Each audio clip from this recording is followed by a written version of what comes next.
देख रहे हैं सिटी पोस्ट लाइव। मैं हूं सृष्टि राज। लोक जनशक्ति पार्टी रामविलास के प्रवक्ता शशि भूषण प्रसाद ने आज कई अहम मुद्दों पर अपनी प्रतिक्रिया दी।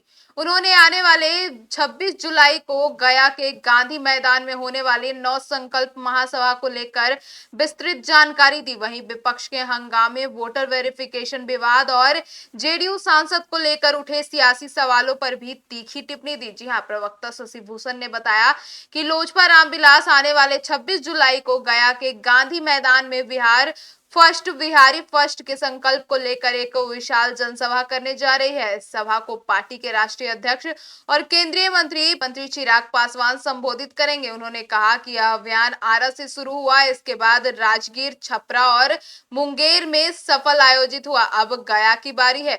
हमारा उद्देश्य है बिहार के अंतिम पायदान पर बैठे व्यक्तियों को मुख्यधारा से जोड़ना और एक विकसित बिहार का सपना साकार करना। आगे सुनिए और क्या कुछ कहते नजर आए।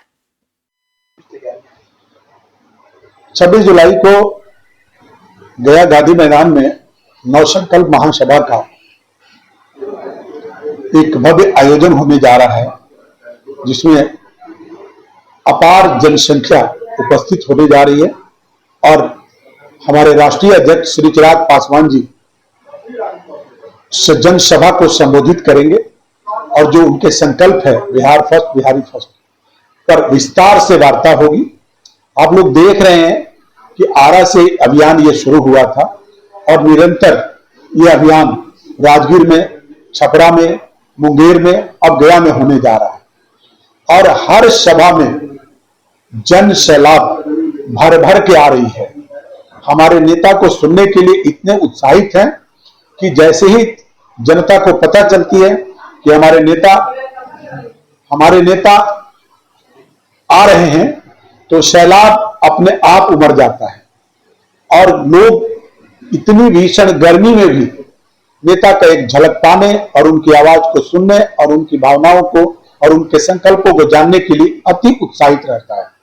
और हो भी क्यों नहीं, हमारे नेता दृढ़ संकल्प हो चुके हैं कि बिहार के उत्थान में, बिहार के विकास में दबे कुचले और अंतिम पड़ाव पर, अंतिम सीढ़ी पर जो भी लोग हैं, गरीबी रेखा से नीचे जो लोग हैं, उनको न्याय दिलाने, उनको विकसित बनाने और बिहार को अति विकसित बनाने के लिए वो संकल्पित हैं और उस संकल्प के साथ निरंतर दिन रात खुद भी काम कर रहे हैं और हम लोगों को भी बराबर यही इंस्ट्रक्शन आ रही है कि आप लोग भी क्षेत्र में जाकर जनता के बीच रहे, जनता के दुख सुख को सुने।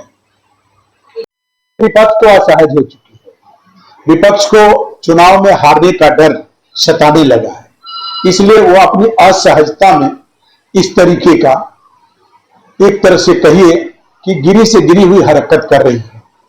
लेकिन सत्ता पक्ष के लोगों से मैं अनुरोध करना चाहूंगा कि वो लोग, विधानसभा एक मंदिर के समान है, पूरे राज्य के तमाम जन की वो ऐसी मंदिर है जहां हर प्रकार की न्याय होती है, जहां हर प्रकार के निर्णय लिए जाते हैं।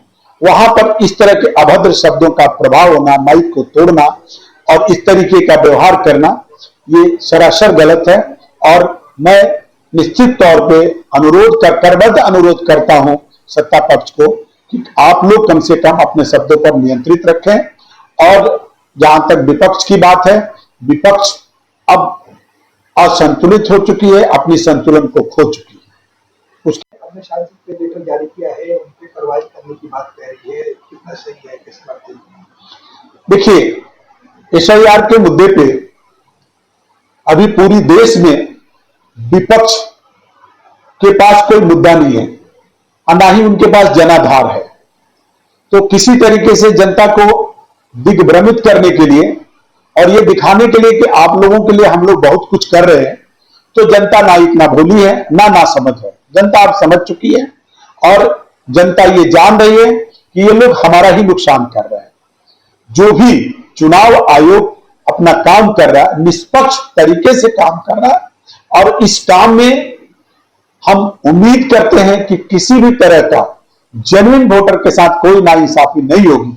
जैसा कि आप लोगों ने भी सुना है कि 25-26 को चुनाव आयोग का एक रिपोर्ट भी आने वाला है और उस रिपोर्ट में वो 1 महीने का समय भी दे रहा है कि किसी भी वोटर को किसी भी तरह की कोई असुविधा हो रही है या कोई जेन्युइन वोटर छूट गया है तो फिर से पुनः अपनी नाम जुड़वा सकता है, संशोधन करा सकता है। तो आज के बदलते युग में इतनी हाई फाई टेक्नोलॉजी हो चुकी है, आज हम जो काम पहले महीनों में करते थे वो दिनों में हो रहा है और घंटों में हो रहा है।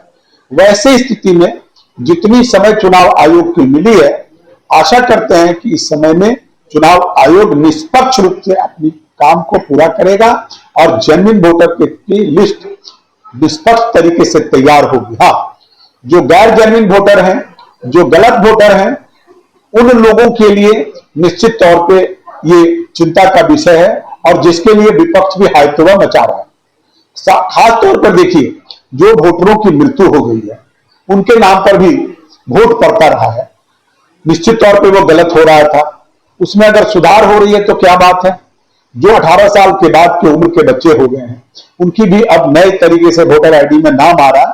तो ये चुनाव आयोग का जो निरंतर प्रक्रिया है, इन प्रक्रियाओं में किसी भी तरह का व्यवधान डालना, और जदयू के हमारे मित्र और सहयोगी संजीव कुमार जी और सांसद जी ने जो असहजता में कुछ आवाज उठाने की कोशिश किया है, ये हमको लगता है कि वो भी कहीं ना कहीं राजनीतिक प्रेरणा से उत्प्रेरित है। उन्हें ऐसे शब्दों का प्रयोग नहीं करनी चाहिए। और मैं धन्यवाद भी देना चाहूंगा जदयू के शीर्ष लोगों को, तो त्वरित कार्रवाई करते हुए उन पर एक चिट्ठी भी जारी हुई है। तो इसलिए निश्चित तौर